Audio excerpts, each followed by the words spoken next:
Halo, selamat siang. Bertemu lagi dalam Mata Diklat Akuntansi Keuangan. Hari ini kita masih membahas topik yang sama, yaitu mengelola kartu piutang. Langsung saja kita masuk ke dalam prosedur pencatatan piutang. Ada beberapa jurnal yang kita perlukan untuk mencatat kartu piutang, yaitu yang pertama jurnal penjualan, jurnal retur penjualan, jurnal umum, dan jurnal penerimaan kas. Apa itu jurnal penjualan? Jurnal penjualan adalah jurnal yang kita gunakan untuk mencatat setiap kali kita melakukan penjualan barang secara kredit. Oleh sebab itu, dalam jurnal penjualan ada kolom khusus piutang yang akan kita pindahkan atau kita catat ke dalam kartu piutang. Yang kedua, jurnal retur penjualan digunakan untuk mencatat pengurangan piutang. Nah, terjadi pengurangan piutang kenapa? Karena adanya retur atau pengembalian barang yang sudah kita jual. Pengembalian ini bisa saja mungkin karena tidak sesuai dengan pesanan, atau mungkin yang barang yang kita kirimkan mengalami kerusakan sehingga dikembalikan oleh pembeli. Jadi dilakukan retur penjualan, begitu ya. Yang berikutnya, jurnal umum digunakan untuk mencatat pengurangan piutang karena adanya piutang yang dihapus. Piutang yang dihapus ini juga alasannya macam-macam.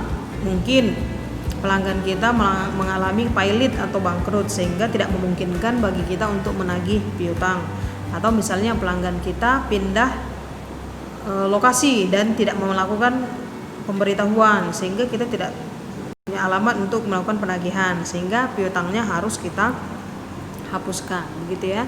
Yang berikutnya, jurnal penerimaan kas digunakan untuk mencatat pengurangan piutang karena adanya pelunasan piutang. Nah, kalau penerimaan kas sudah jelas ya, pada saat pelanggan kita melakukan pembayaran piutang atau dia membayar hutangnya, maka kita akan mengurangi jumlah piutang, begitu.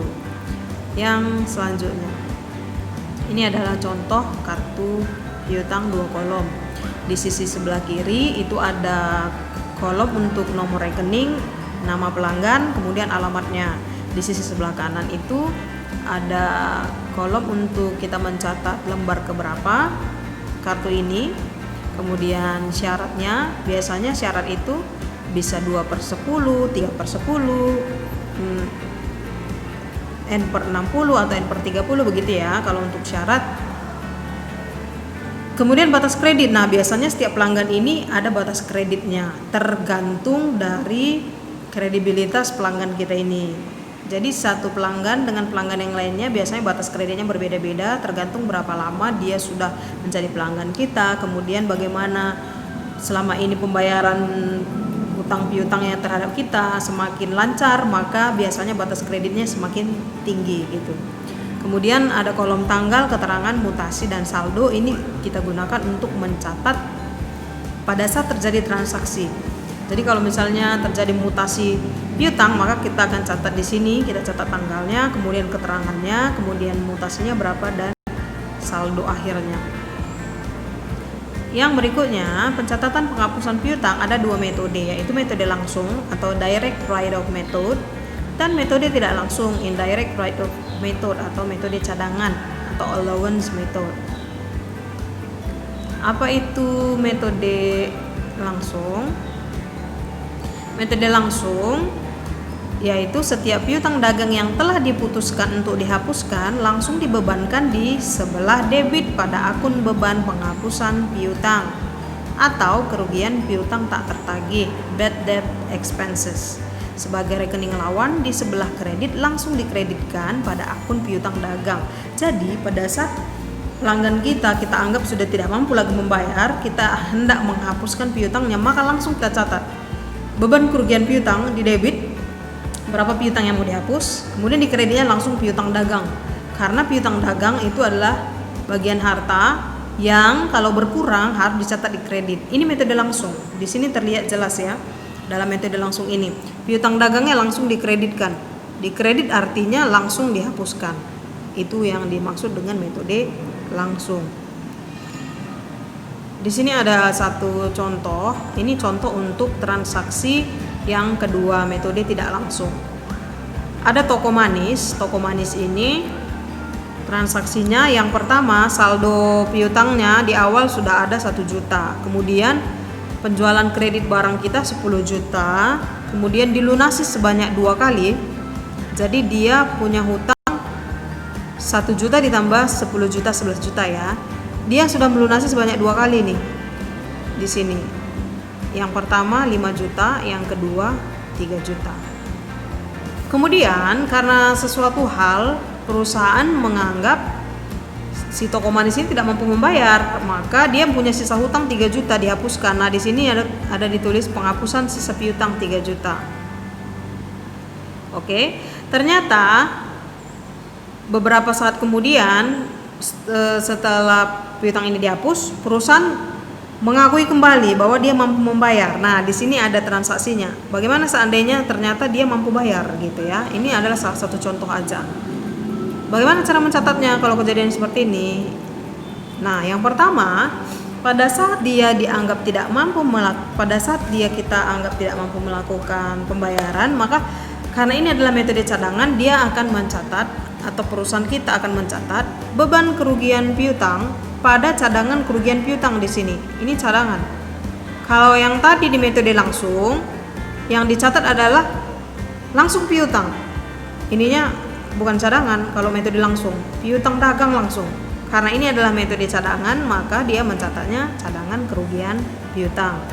Keterangannya di sini ada di bawah, pembentukan cadangan kerugian piutang toko manis. Nah, ternyata pada akhir periode dapat dipastikan bahwa toko manis ini tidak mampu membayar, maka langsung dicatat jurnal yang berikutnya cadangan kerugian piutang pada piutang dagang. Nah, yang ini tadi, yang cadangan kerugian piutang ini tadi langsung kita pindahkan ke debit di sini.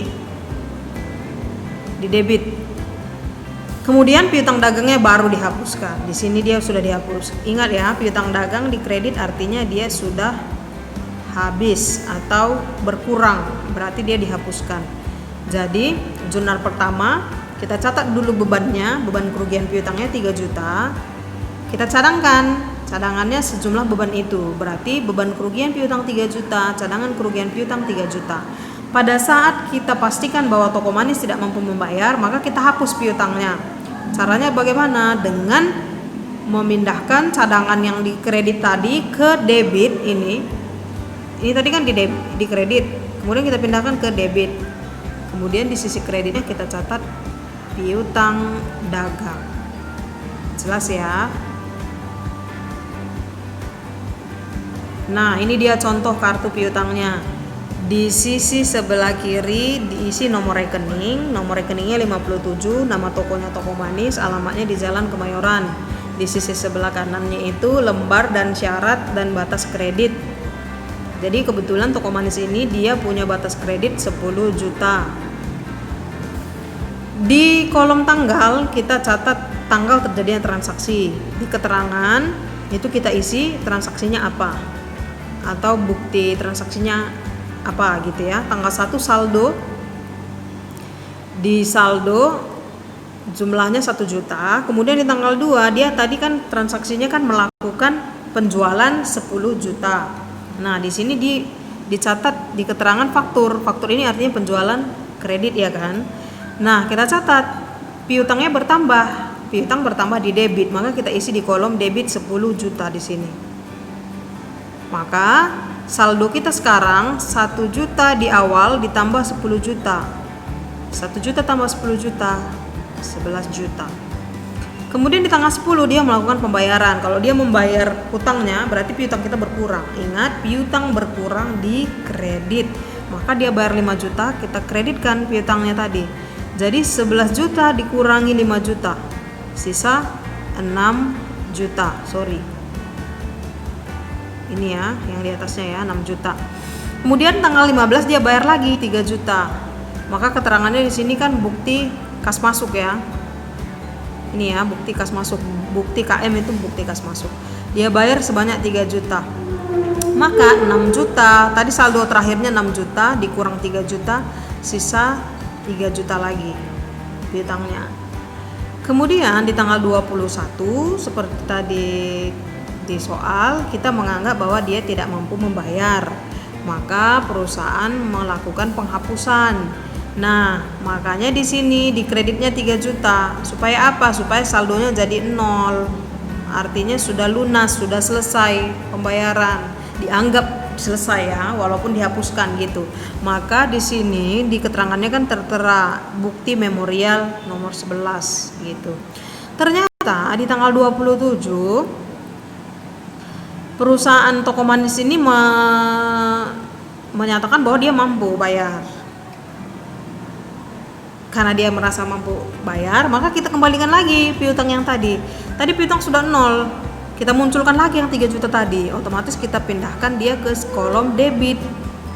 Maka di saldo muncul lagi senilai 3 juta. Di tanggal 29 di sini ada bukti kas masuk, artinya berarti toko manis membayar, ada bukti kas masuk. Toko manis membayar senilai 3 juta. Otomatis kita kreditkan lagi piutang tadi supaya saldonya jadi 0. Begitu ya. Berarti kartu piutang toko manis saldonya sudah 0. Oke. Sampai di sini materi kita hari ini. Semoga kalian dapat memahaminya.